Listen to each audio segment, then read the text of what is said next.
Good morning. You listen to FloorDaily.net, and I'm Kemp Harr. I'm at the NAFCD meeting in New Orleans, and I'm with Hoy Lanning, the CEO of Haines. Hoy, how you doing? I'm doing great, Kemp. Thanks for asking. It's been too long since we've talked. A lot of water's run over the dam. You're working for a company that's been around for 145 years. You got there because in January of 2014, Haines bought CMH, and you were an executive there. And you started with them back in 91. You've been in this business a long time, and everybody thought you were going to retire a few years ago, and now you're running Haines, and there's been a lot of change going on. But before we get into that, how's business today? You know, Kemp, I would say business is good today. It's not growing the way we intended for it to grow this year. I think if you look at the new construction business and the property management business, it's growing at a huge pace. When you look at the retail side of the business, not so much. So we've had a soft year this year, and as many people I've interviewed have said, it's been kind of a head-scratcher because the economy's doing so well. Why is it that flooring's not doing as well? I think in a lot of cases, flooring is related to how the consumer feels. When you look at all your stock investments, we're all seeing a positive there. But when we look at how the world looks with tariffs, with duties, with the presidential election coming up and all the comments with that, there's some skepticism there. So I think because of that, some people are holding off buying big-ticket items. Or deferrable purchase items. Yeah, exactly. Another thing I'd like to point out is you won last year the Lifetime Achievement Award here at this meeting, actually a year ago. And many people would say you're probably the friendliest guy in the business.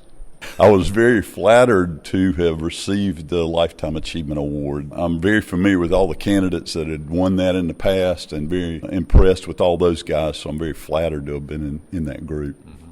Well, congratulations on that. So let's talk about Haines. You know, as we've tracked some of the stories we run on Floor Daily, it was back in February that it was announced that Belknap White was taking controlling interest of Haines, and that's the Mancini family who made a lot of their money in the beverage business. So talk about what transpired there. So the Mancini family had actually been involved with Haines back in 2017. They came in and Ray Mancini joined the J.J. Haines board and owned a minority position in that company. In February of 2019, they purchased a controlling interest in Haines. With Haines saying we're a 145-year-old company, they're good and bad things come with a 145-year-old company. Sometimes with a 145-year-old company, you're not investing sometimes back in a business over time. And we've been very blessed and fortunate that the Mancini family do want to invest in business and have been very successful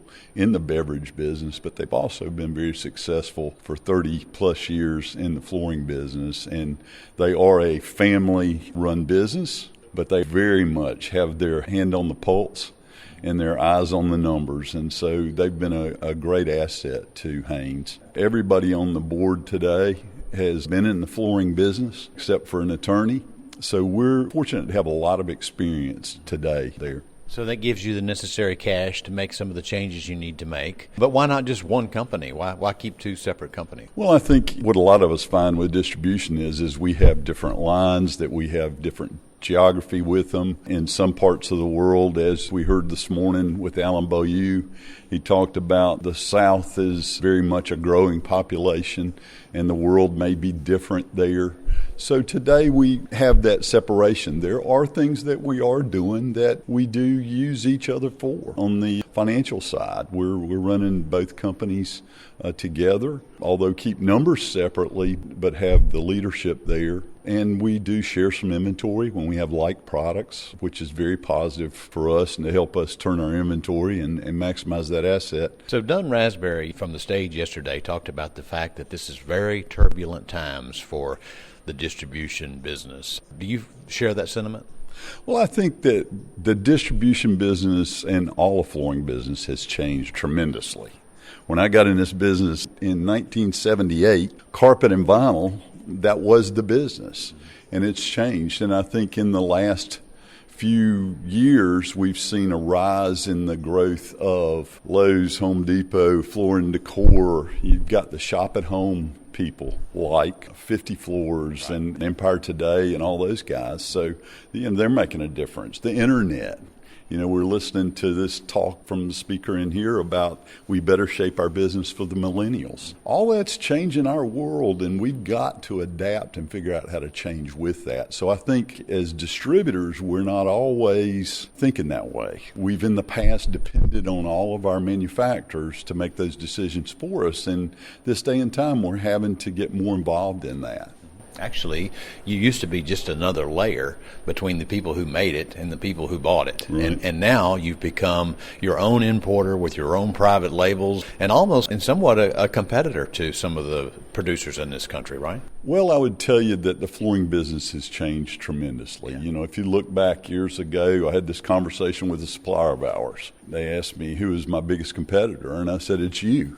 Yeah. And I'm sure that some of our brands feel that way with us and the other way. But in today's world, we have people that are making product for us that we compete with. They're a supplier. And in some cases, the factories do own some brick and mortar buildings, especially in the commercial business, and their customers. So it is incestuous today, the place that we're at, but I do think that we're all learning to go through this together, and I think that most distributors, and I know we do, very much value the brands that we sell, but we also have to have a Haines brand to live in that part of the world. Well, let's talk about one of the big brands that Haines has been associated with for the longest time, and that's Armstrong. I mean, that's been for the many years. You do research, you find out, that's one of the leading unaided brands, and they no longer have a wood business. They're purely resilient, and much of their focus now is on the commercial side of the business. So that's a brand. Will that continue to be important to Haines? That'll absolutely be important to Haines for our future. If you look at Armstrong, there's no question they're our number one supplier. They would say they're a specialist in resilient today. So is that bad? I don't necessarily think so.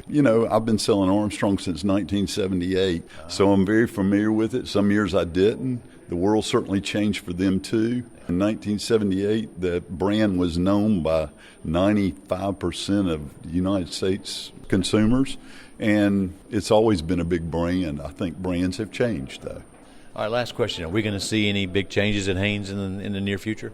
I think you'll see a Haines that'll look very familiar to an old Haines. I think you'll see that our service will continue to improve and get better. I think you'll see that our sales will continue to grow and our people will continue to thrive. I think it's been a long process the last couple of years for us to move in that direction, but we definitely have had a plan, and you'll see good things out of J.J. Haines. All right, great, Hoy. Thanks for spending time with us. Again, been talking to Hoy Lanning, the CEO of Haines, and you've been listening to Kemp Harr and FloorDaily.net.